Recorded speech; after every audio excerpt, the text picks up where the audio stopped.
Kesaksian Akhir Abad karya W.S. Hendra.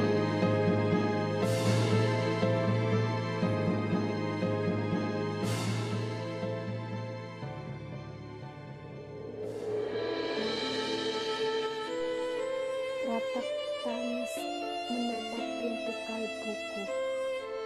Bau air, darah mengganggu tidur malamku. Oh, Tikarta Fakur. Oh, bau sungai Tohor yang kotor. Bagaimana aku akan bisa membaca keadaan ini? Di atas atap kesepian nalar pikiran yang digalaukan oleh lampu-lampu kota yang bertengkar dengan malam, aku menyerukan namamu, wahai para leluhur Nusantara. Oh Sanjaya, leluhur dari kebudayaan tanah. Oh Punawarman, leluhur dari kebudayaan air. Kedua wangsamu telah mampu mempersatukan budaya tanah dan air. Oh Resi Kuturan, oh Resi Mirarta, empu-empu tampan yang penuh kedamaian, telah kamu ajarkan tatanan hidup yang aneka dan sejahtera, yang dijaga oleh Dewan Hukum Adat. Oh, bagaimana aku bisa mengerti bahasa bising dari bangsaku ini? Oh, Kajao Lalido, bintang cemerlang tanah Ugi, negarawan yang pintar dan bijaksana, telah kamu ajarkan aturan permainan di dalam benturan-benturan keinginan yang berbagai ragam, di dalam kehidupan. Ade, bicara, rapang, dan waru.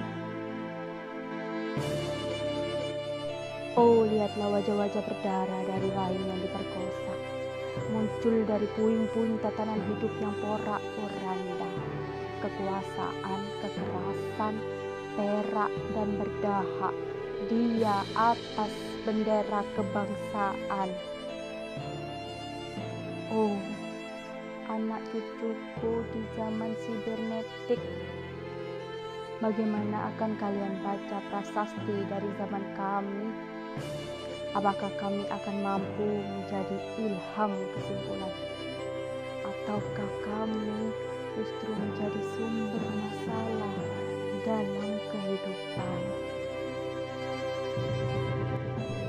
Dengan puisi ini aku bersaksi bahwa rakyat Indonesia belum merdeka. Rakyat yang tanpa hak hukum bukanlah rakyat merdeka. Hak hukum yang tidak dilindungi oleh lembaga pengadilan yang mandiri adalah hukum yang ditulis di atas air. Bagaimana rakyat bisa merdeka bila birokrasi negara menjadi aparat pemerintah dan tidak menjadi aparat rakyat yang otonom mandiri sebagaimana layaknya di negara yang berdaulat rakyat? Bagaimana rakyat bisa merdeka bila hak pilih mereka dipasung, tidak boleh memilih secara langsung camat mereka, bupati, wali kota, gubernur, dan jaksa tinggi mereka? Dan partai-partai politik menganggap rakyat hanya abdi partai, yang dinamakan masa politik partai, kaula partai, atau hamba partai. Bagaimana rakyat bisa merdeka bila pemerintah melecehkan perdagangan antar daerah dan mengembangkan merkantilisme dendles sehingga rela menekan kesejahteraan buruh, petani, nelayan, guru, dan serdadu berpangkat rendah? Bagaimana rakyat bisa merdeka bila provinsi-provinsi sekedar menjadi tatanan jajahan pemerintah pusat, tidak boleh mengatur ekonominya sendiri, tatanan hidupnya sendiri, dan juga keamanannya sendiri? Ayam, serigala, macan, ataupun gajah, semuanya peka pada wilayahnya. Setiap orang juga ingin berdaulat di dalam rumah tangganya. Setiap penduduk ingin berdaulat di dalam kampungnya, dan kehidupan berbangsa tidak perlu merusak daulat kedaerahan. Hasrat berbangsa bangsa adalah naluri rakyat untuk menjalin ikatan daya cipta suku yang penuh keanekaan kehidupan dan memaklumkan wilayah pergaulan yang lebih luas untuk merdeka bersama. Tetapi lihatlah selubung kabut saat ini. Penjajahan tatanan uang, penjajahan modal, penjajahan kekerasan senjata, dan penjajahan oleh partai-partai politik masih merajalela di dalam negara. Dengan puisi ini aku bersaksi bahwa sampai saat puisi ini aku tanda tangani pada elit politik yang berkedudukan ataupun yang masih di jalan, tidak pernah memperjuangkan sarana-sarana kemerdekaan rakyat. Mereka hanya rusuh dan gaduh memperjuangkan kedaulatan golongan dan partainya sendiri. Mereka hanya bergulat untuk posisinya sendiri. Mereka tidak peduli dengan posisi rakyat, tidak peduli pada posisi hukum, posisi polisi, ataupun posisi birokrasi. Dengan picik, mereka akan mendaur ulang malapetaka bangsa dan negara yang telah terjadi. Oh Indonesia,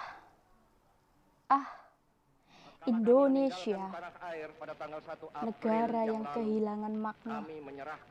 Rakyat sudah dirusak asas tatanan hidupnya. Berarti sudah dirusak pula kemanusiaannya. Maka sekarang negara tinggal menjadi peta. Itu pun peta yang lusuh dan hampir sobek pula. Pendangkalan kehidupan bangsa telah terjadi.